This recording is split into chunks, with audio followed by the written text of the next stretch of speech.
Hi guys, so welcome to my video, and today I'm embarking on a new journey to making a series of videos on the lessons of this book Get Epic Shit Done, written by Ankur Warikoo. I have been reading this book for a quite now, and I've almost reached to the mid of this book. I still have some pages to cover, but nevertheless I have already covered some of the lessons from the beginning, and I aspire to make some of the videos on the topics that I've already covered.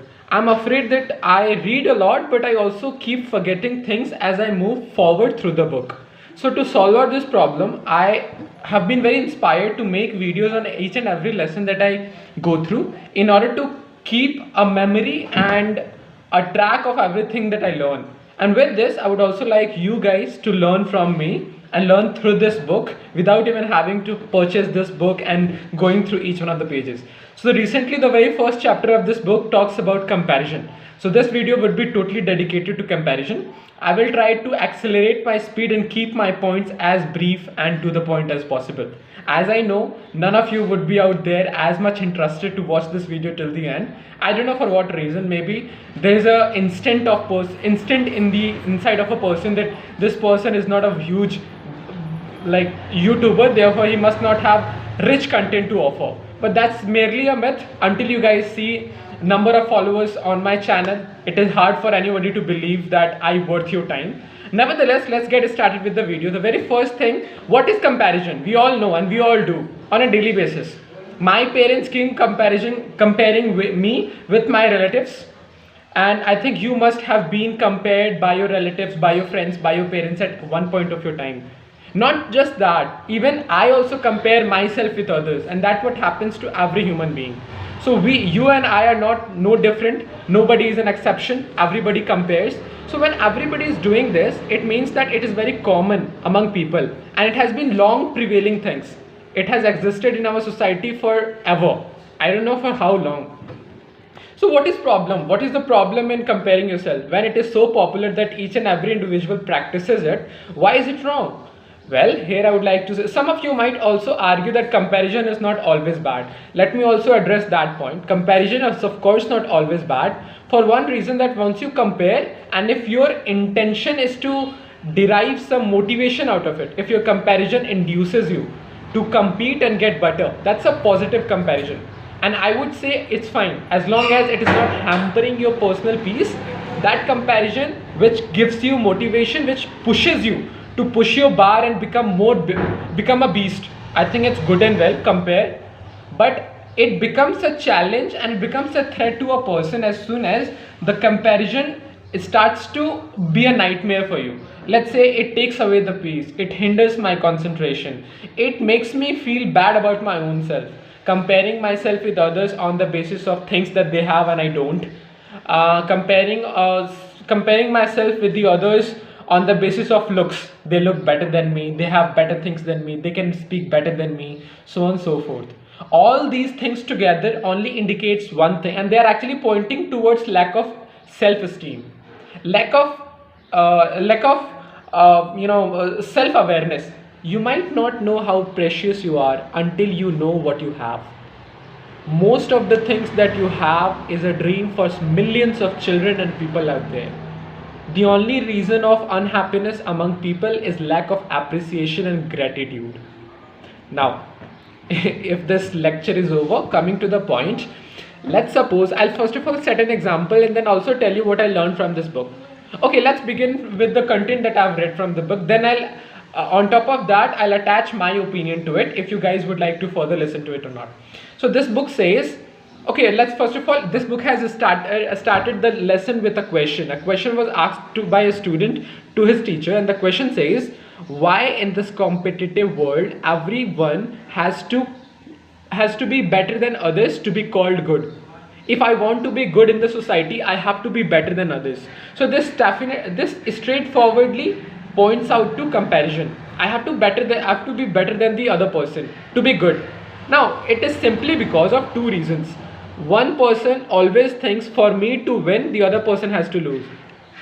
I'll repeat that once again. For one person to win, the other person has to lose. This is a stereotype mentality, or you might say it's a fixed mindset. Everybody thinks this way.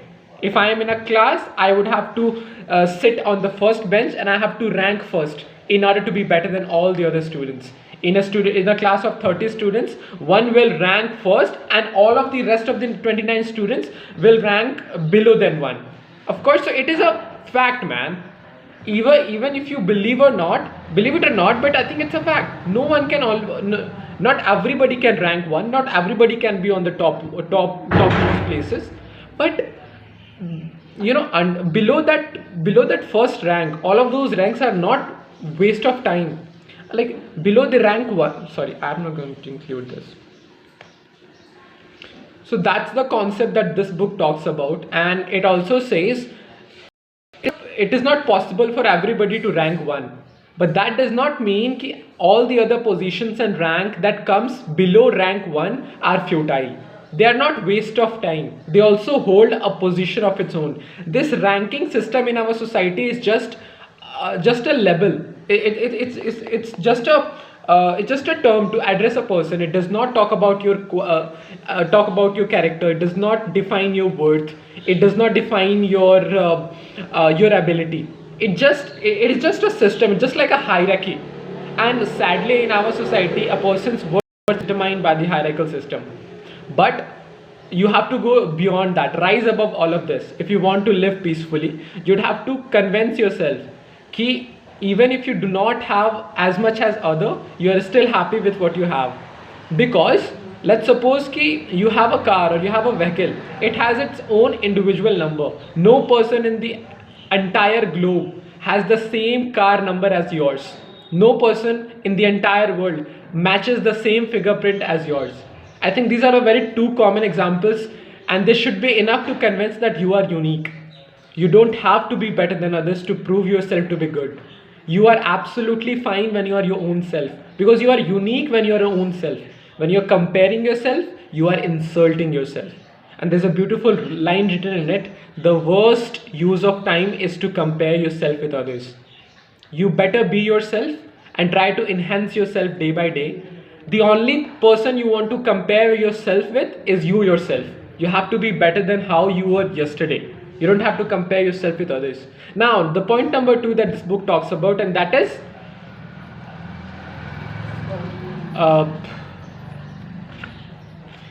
the point number 2 that this book talks about: everybody is sitting on millions of opportunities, but the difference lies in the way we approach the difference lies in the way we approach the possibilities. We approach our opportunities. Let's suppose I availed my opportunity at the earliest, but the other person availed the opportunity after me. So he definitely got lagged by time, but that does not mean that I'll get further and he'll always be lagged behind. Maybe he could do more effective and efficient in his life and he can get ahead of me. Here still, somebody is trying to lag each other in order to be on the top. And this race will keep on going. This will exist in this life. You can never get rid of it. But the point being, you somehow have to convince yourself that what the person has will not always be his own. If I am behind that person, it is not forever. Maybe tomorrow I'll lag him behind. If this person is good, will he be good forever? If I am not as rich as him, am I going to be poor forever? These are the basic questions that I think I need to ask myself and you need to ask yourself in order to stop comparing. Because comparing does nothing but it steals your happiness, right? And since we have different opportunities, we also end up with different results. So do not wonder if your friend scores 98 and you only score 80% in your class with the same amount of time and preparation with both of you. Because I might give the same amount of hours into studying and he also give the same amount of hours into studying. But that can still make a difference because the approach to studying can be different. Similarly, people have different opportunities in their life and hence different possibilities and different results. So you can never be same, you can never have same. One will always be better than the other, but that does not have to make you feel bad about yourself in any condition. You're good. That's it. This is what this book has to say. And if you talk about my own opinion on this, I would say when you're comparing yourself, of course, it's the worst thing that you could do. Just be yourself, be your own person, be your own version. I think the way I am, I like myself. I think self love is very important for everybody. If you keep on comparing yourself with others, and if you are forgetting your own self in the process of changing yourself, you need to remind yourself that self love is needed. Comparison is a reflection of self love. How do you self love? You embrace your own self, you embrace your qualities. I don't compare my tone of my skin with others, I don't compare my style of hair with others. Others might be more beautiful than me, others might be more handsome than me, but does it affect me, or does it have anything with the reality that I have? Will comparison change my life? Will comparison change my reality? Of course no. So what is the point of comparing? You better try to work on it and enhance yourself if possible. Thank you.